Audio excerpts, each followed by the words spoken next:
Hi, I'm Rowan Miller. Let's write an application that performs data access using Entity Framework code first. Our application is going to target a new database, so we're going to take advantage of the code first feature that will create a database for us. I'm going to use Visual Studio 2012, but you can also use Visual Studio 2010. Let's create a new project, a console application, and I'm going to call this Code First New Database Sample. Now that we have a project, let's go ahead and define a set of simple domain classes. I'm going to use the familiar blog and post model, where a blog has many posts and a post belongs to a blog. You'll notice that these are very simple classes that have no dependencies on Entity Framework. These are often called POCO classes, which stands for Plain Old CLR Object. In my classes there are two different types of properties: scalar properties such as blog ID and name, and navigation properties that define the relationships between my classes, such as blog.posts and post.blog. I'm adding the virtual keyword to the navigation properties. This enables an Entity Framework feature called lazy loading. This feature means that Entity Framework will automatically query and populate the contents of these properties whenever I try to access them. Now that we've defined our classes, let's use code first to perform data access. To do that, we're going to need to add Entity Framework to our project, and I'm going to do that using NuGet. Within the Manage NuGet Packages dialog, I'm going to select the Online tab, then the Entity Framework package and click Install.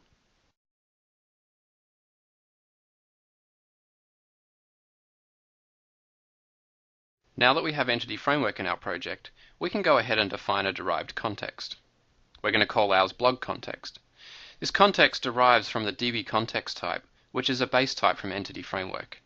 The context represents a session with the database and allows us to query and save data. On the context, we define a property that is a DB set for every type in our model. This DB set allows us to query and save instances of those types. Now that we've defined our context, let's go ahead and perform some data access using it. Whenever we use a context, we need to wrap it in a using statement to ensure that any resources are freed up when we're finished with the context. Let's prompt the user for a name for a new blog. Once we've read this name in, we can create a new instance of the blog class with the name assigned. We can then add that instance to the blogs property on our context. Remember, that's a DB set of blog. Once we've done that, we can save changes, which will push all pending changes we've made to the context to the database. In this example, that is a single insert for the new blog. Let's also write a link query that selects all blogs from the database ordered by name. We can then for each over the results of that query and write out the name of each blog to the console. Let's go ahead and run our application and see what happens. As expected, we're prompted for a name for a blog. I'm going to enter ADO.NET blog. We then see a list of all blogs from the database printed out to the screen. At the moment, that's just the single blog we just inserted. Now, one thing that's interesting is we didn't do anything to set up a database. If I go and look at my local DB instance, I'll see that CodeFirst has actually created a new database for me called CodeFirst New Database Sample.blog context. That's the fully qualified name of our derived context. Looking inside the database, I'll see that there's a blogs and a posts table, and the columns in those tables line up with the properties that we defined on our domain model. What CodeFirst is doing here is using a set of conventions to work out what the schema should look like based on the classes. Rest assured, there's plenty of opportunity to change the conventions if you don't like what it's doing by default. Now, Visual Studio 2012 comes with LocalDB, whereas Visual Studio 2010 came with SQL Express. So if I had SQL Express installed, as would be the case if I was using Visual Studio 2010, CodeFirst would have created the database on SQL Express rather than LocalDB. Now, as our application evolves over time, we're going to need to make changes to the domain model. And that in turn is going to mean we need to make changes to the database schema. To do this, we're going to make use of a feature called CodeFirst Migrations. To start using CodeFirst Migrations, I'm going to open Package Manager console and run the Enable Migrations command. This is going to look in my project, find the blog context, and go ahead and enable CodeFirst Migrations for the blog context. Doing this has added two things to my project inside the Migrations folder. The first one is to add a configuration class. This class contains all the configuration and settings for migrations for our blog context. We don't need to change anything in here at the moment, but this is a place where you can change the folder that migrations are added to, register providers for third-party databases, or specify seed data. The other thing it added is an initial create migration. It added this because we've already created the database and applied a set of changes. Remember, we've already created the blog and post table. If we look inside this migration, we'll see some code that represents creating that blog and post table in the database. CodeFirst Migrations has also recorded in my local database that this migration has already been applied. Now that we've enabled migrations, let's go ahead and make a change to our domain model. To keep things simple, I just want to add a URL property to the blog class. Once I've done that, I can use the add migration command to go ahead and scaffold those changes into a new migration.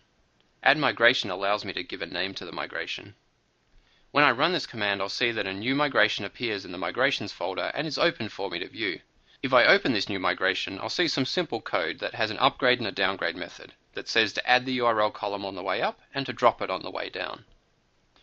Now that I have a new migration, I can use the update database command to go ahead and apply any pending changes to the database. When I run this command, it's going to look in the project and see my two migrations. It's going to look in the database and see that the initial create migration has already been applied, which means it just needs to go ahead and apply the add URL migration. With this done, if I go back to the database and refresh the blogs table, I'll see the URL column is now present. So far, we've just relied on CodeFirst conventions to interpret the shape of our classes and to decide what the database will look like. But there are going to be times when your classes aren't going to follow what CodeFirst is expecting, or you want to change what the database looks like. There are two options for doing this: data annotations and the Fluent API. Let's take a look at data annotations.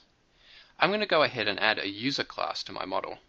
And one thing that's going to be a bit different about this user class is instead of exposing a property called user ID, which is what CodeFirst expects, I'm going to have the primary key called username, and it's going to be of type string. I'm also going to add a DB set to our derived context so that the users are included in our model. With this done, if I go ahead and run add migrations, you'll see I get an exception because CodeFirst can't work out which property should be the primary key for our user. Now, using data annotations, I can rectify this by adding the key annotation to the username property. You'll see that the annotations are defined in the system.componentModel.dataAnnotations namespace, so I need to add a using for that. With that done, I can go ahead and rerun the add migration command, and this time an add user migration is successfully added to the project. If I then go ahead and run update database, we'll see that that change is applied to the database. And if I go ahead and refresh the tables, I'll see the new users table is there with the username column configured as a primary key. Now, data annotations are a great simple way to override CodeFirst conventions. The second option is the Fluent API. The Fluent API is a bit more advanced and covers everything that can be done with data annotations and a little bit more.